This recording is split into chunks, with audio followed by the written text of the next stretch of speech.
I'm Jessica Miller. I'm Charlie Miller. Our 2-year-old daughter, Charlie Ayla Lynn Miller. She is spicy, sweet, very active. She has changed my life for the better. Same here. Okay, I grew up on top of a mountain until I was about 15. Then we moved to Spokane, 1984, Airway Heights.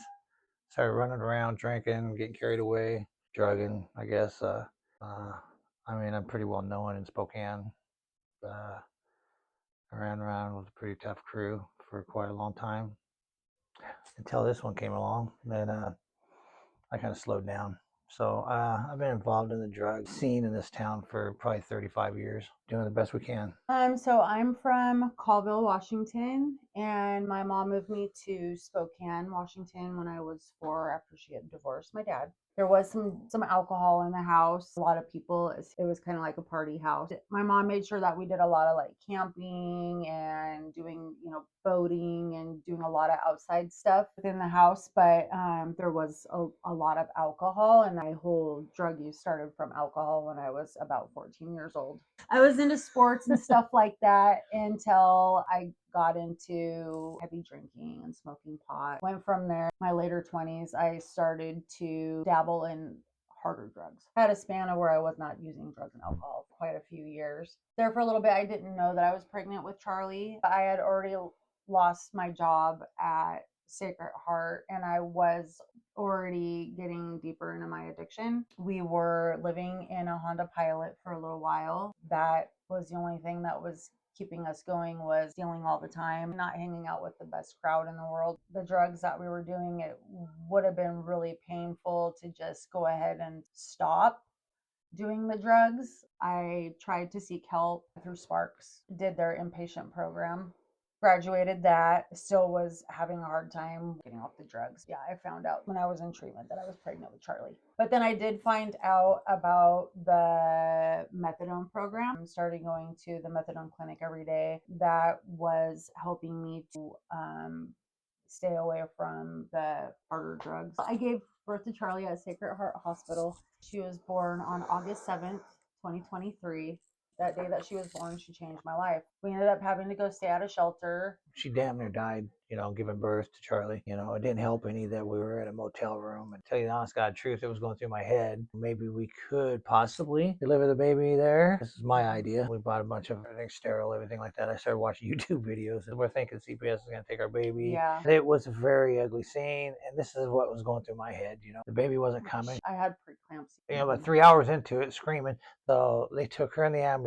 So I jumped in the car. We went down to the hospital. They stepped me right into a onesie, little outfit with a plastic thing, right? Next thing you know, she's white as a ghost. The baby's upside down, finally came out. So I was in liver failure when I gave birth to Charlie, and she was not breathing for a good minute and a half. The doctor told me to straight say, you believe in God? Right now would be a good time to start asking for favors. When I walked out of that hospital room, they looked so bad that I thought they were gone, Nurse called and told me, not to worry, that she came back around and that the baby had a heartbeat. After I gave birth to Charlie, I was in the hospital for 6 days. But when I was getting discharged, we had nowhere to go, and she still needed to stay in the NICU. We didn't know what we were going to do. And there was another shelter. They let us right in. They gave us an actual room, had chores that we were set to do, and we shared bathrooms with other families. Charlie's feeding times at the hospital were every 3.5 hours. I made sure that I made it to every feeding, every diaper change, showing that, I was going to be a good mom and that I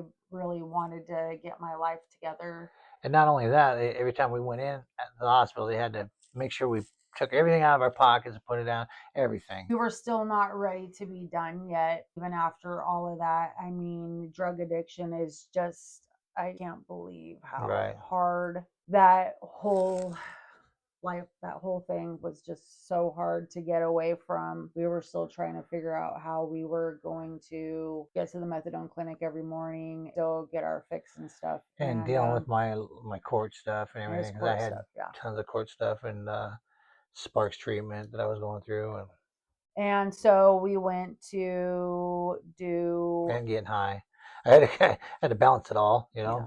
And so we went to go do one of our runs at a store. This time, the cops were behind us. He ended up going to jail. I went to the shelter. He ended up staying in jail a year, but within that time, they closed down the shelter that I was staying at. I ended up getting the baby in my custody under CPS supervision, but I ended up having to pack up everything by myself and getting over to this other shelter with a baby with all this stuff going on. And this other shelter has like 100 people sleeping on the floor all together from 8 p.m. to 6 in the morning. And it just was a hard thing to accept that was happening in my life. And I heard about Maddie's place at the hospital. I called Maddie's place and they wanted Charlie and I to come as soon as we could. She was just over a month old. She still met the criteria. I met the criteria of coming into Maddie's place. And from then on, my life was starting to change. The day that I came to Maddie's place, I quit using drugs. I wasn't drinking. I wasn't doing drugs. I just was turning my life over to God and to just being a good mom. That's all I wanted to do now. And she's doing a great job. She's taking care of me too now because I'm, with the cancer stuff. We're in our own apartment now. The day that I came to Maddie's place, I was also starting drug court for some charges that I was getting pinned on me, and it was either I could lose the baby and do some jail time. I didn't know what was going to happen, and so I chose going to drug court. When I got here, I talked to Katie and she was my peer support. I just broke down in her vehicle and was like, I can't do this anymore. I'm giving it up to God. I'm just going to work really hard on my program and do all the things I need to do to get right. And so it took me 18 months to get done with drug court. In between that time, he finally got out of prison. He did some time at ABHS and then got into the Oxford house. But I was taking care of Charlie, going to work full time and going to drug court. We are in a place together, found a place, and we have a housing voucher, and Avista's helping us. I came in here, felt like I was surrounded by angels, really. I was kind of scared because I didn't know what was going to happen, but I knew everything was going to be okay.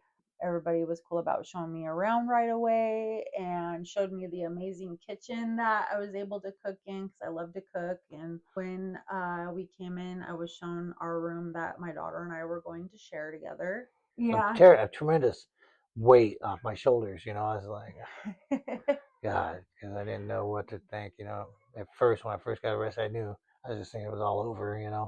I was told immediately that everything was going to be okay. I was going to get some help to getting to my classes. Charlie would be cared for while I was gone, doing my groups and stuff. And the whole thing was amazing. I was here for over about 60 days before I was told that Charlie was on the right track of being able to leave. And I was able to get set up into Oxford before I left here. So I had somewhere to go. But the stay here was absolutely amazing. The staff treated me with respect every single day. I was not judged whatsoever for anything that I had done. And it made my stay really comfortable. I'm still engaged with Maddie's place till this day. I still have friends that work here that I see outside of here all the time. I think I connected a lot with Kim and Katie. I talk to Katie a lot outside of Maddie's place still. But she's just an amazing person and she is really good at her peer support position. And, I call her if I need help with diapers or wipes or um, any anything that I can think of that I could use support for my daughter, or even a little something for myself.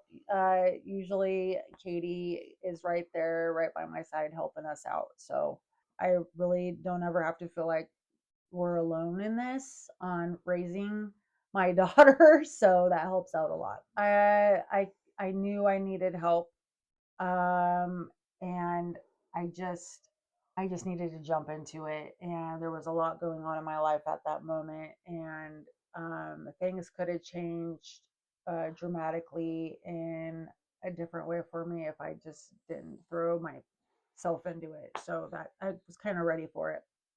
Like our everyday normal, like responsible Uh, stuff is getting taken care of. You know, I make it to every doctor's appointment. I make it to every appointment with my CCO. I pass all my UAs. It's easy. It's easy. It's like, I mean, people say the grass isn't always green over there. Well, it is. Right now, it seems like everything's just getting help. There, we got a lot of help. A lot of people want to help us out, and yeah. you know, and that's kind of nice. All the right people too. It's not. I Oh, always felt like I had to get doped up or something in order to deal with hard things in my life. I don't have to do that anymore. It is so much easier to deal with situations, problems with a sober head. We've got more than enough people backing us up now. so much weight off our shoulder. And then watching Charlie grow too. She's pretty amazing. She's a handful, but My sense of hope would be I look forward to the next day. I'm so happy with my life now. My husband's home. I have a beautiful daughter. We have so many great things going on in our life. There's no way I want to go backwards ever again. Kind of have a routine now down to on like churches and right. any meetings that we go to during the week. Staying involved with that helps a lot to maintain our recovery. You don't have to do it alone. Yeah. There's help out there. I'm proud of her the most. I am proud of my family so much. We're making it, we're doing it. It's been quite a journey. And if you know about Maddie's place and you can get the help from them, then take it. Maddie's has been a big help, 100% all the way around. There's nothing I would ever change about my stay here. It was perfect.